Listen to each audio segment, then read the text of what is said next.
नमस्कार, news express देख रहे हैं आप। आपके साथ मैं हूं नमता चौधरी।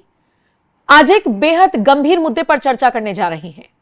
चर्चा चीफ जस्टिस ऑफ इंडिया यानी कि BR गवई पर जिस तरीके से जूता फेंका गया और उसके बाद भारत में बैठे कुछ नेताओं ने दलित वर्सेस सवर्ण बताने की इसे कोशिश की, इस मुद्दे को भुनाने की कोशिश की, आज उस वास्तविकता से आपको रूबरू कराएंगे। सवाल यह नहीं कि सनातन का अपमान हुआ और आक्रोश में आकर जूता फेंका गया। सवाल यह नहीं कि एक दलित के ऊपर जूता फेंका गया। सवाल यह नहीं कि फेंकने वाला दलित था या कोई और जाति। सवाल यह है कि आखिर इतना आक्रोश है किस बात का और क्यों है और कब तक चलेगा और क्या यह प्रारंभ है या फिर इसके पीछे कुछ और वजह है। सबसे पहले आपको मुद्दा बता देती हूं ताकि आपको याद आ जाए कि हुआ क्या था, और उसके बाद आपको यह समझाने की कोशिश करेंगे कि कैसे इस पूरे मुद्दे पर दलित कार्ड खेला गया। सबसे पहले तो यह समझिए कि चीफ जस्टिस ऑफ इंडिया यानी कि CJI BR गवई ने हाल ही में एक मामले पर सुनवाई करते हुए पिटिशनर से यह कह दिया था कि जाओ जाकर भगवान विष्णु से ही प्रार्थना करो, शायद वो तुम्हारी मदद करें या फिर जिस तरीके से वो मूर्ति खंडित है वो खुद उसको ठीक कर ले। इसी तरीके की एक टिप्पणी आई थी। मामला यह था कि खजुराहो में विष्णु मंदिर में भगवान विष्णु की प्रतिमा टूटी हुई है, खंडित है, और इसी को लेकर एक याचिकाकर्ता सुप्रीम कोर्ट पहुंचे थे। उनका कहना था कि उसे ठीक कराया जाए क्योंकि खंडित मूर्ति के सामने पूजा नहीं हो पाती है और हमारी आस्था को चोट पहुंचती है। पहले याचिका खारिज की गई और फिर यह टिप्पणी जो CJI की तरफ से हुई उसको लेकर जो सनातनी परंपरा वाले लोग हैं वो नाराज हो गए। नाराजगी का आलम यह रहा कि कोर्ट रूम में एक वकील जिनका नाम राकेश किशोर है, उन्होंने जूता फेंककर हमला करने की कोशिश की BR गवई पर।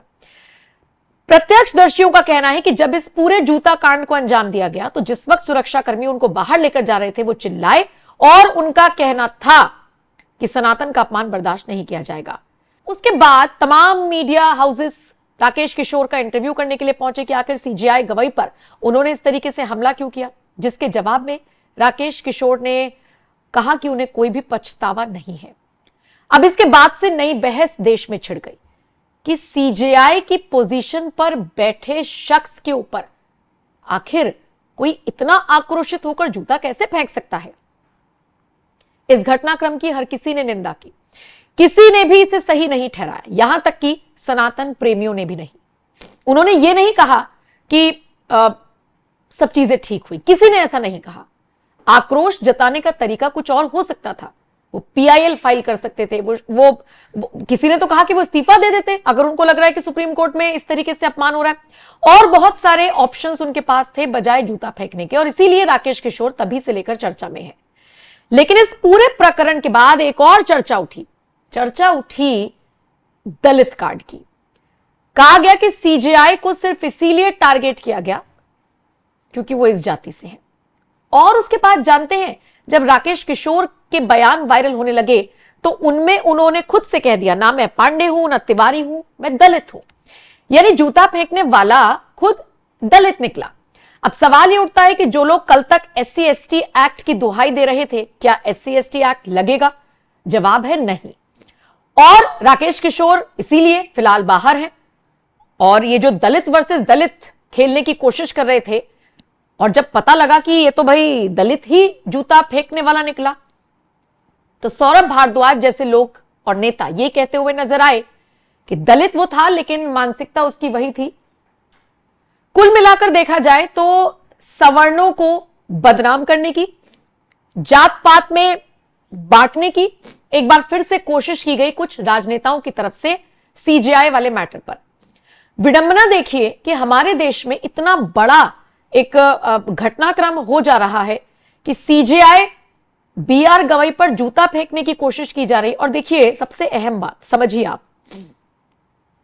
CJI की जगह इस पोजीशन पर कोई और भी हो सकता था, कोई और पोजीशन भी हो सकती थी, कोई और पद हो सकता था, कोई भी बड़ा नेता हो सकता था।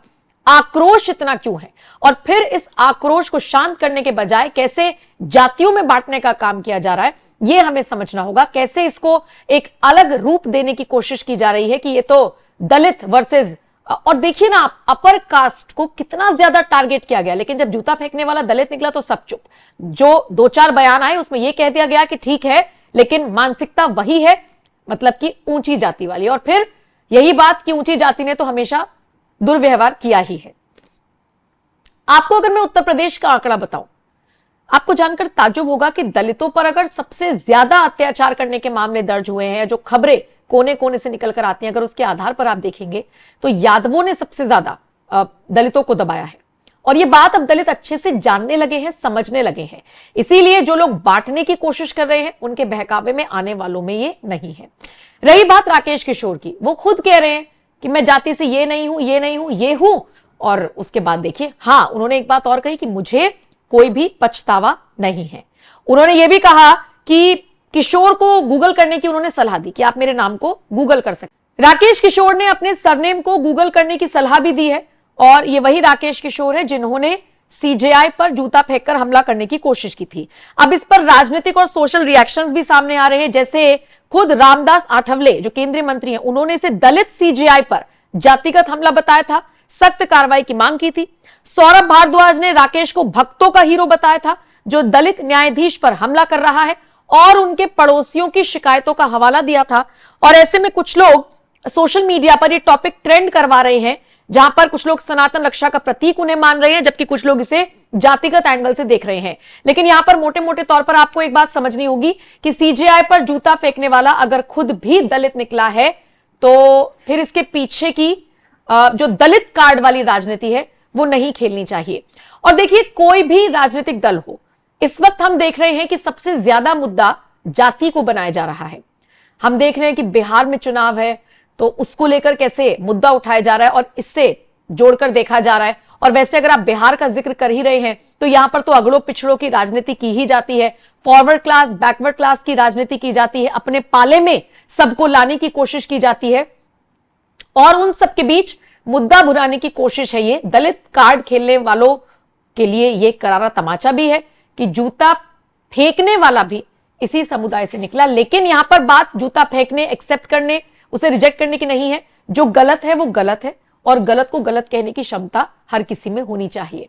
फिलहाल तो आप ये बात मानकर चलिए कि ये जो पूरा प्रकरण हुआ और इसके बाद इसे दलित एंगल देने की कोशिश की गई, इसमें अब ये नया खुलासा हुआ तो फिर बहुत सारे लोगों की बोलती बंद हुई। जो 2-4 लोग बोले, उन्होंने ये कह दिया कि मानसिकता वही है, वही मतलब वही फॉरवर्ड और बैकवर्ड में बांट देने वाली। बहरहाल इस खबर पर अब आपका क्या कुछ कहना है, आप अपनी राय हमें कमेंट करके जरूर दें। और ये जो दलित चिल्लाने वाले लोग हैं, इन्हें लेकर आप क्या राय रखते हैं, क्या जवाब देंगे, कमेंट सेक्शन में जरूर बताइएगा।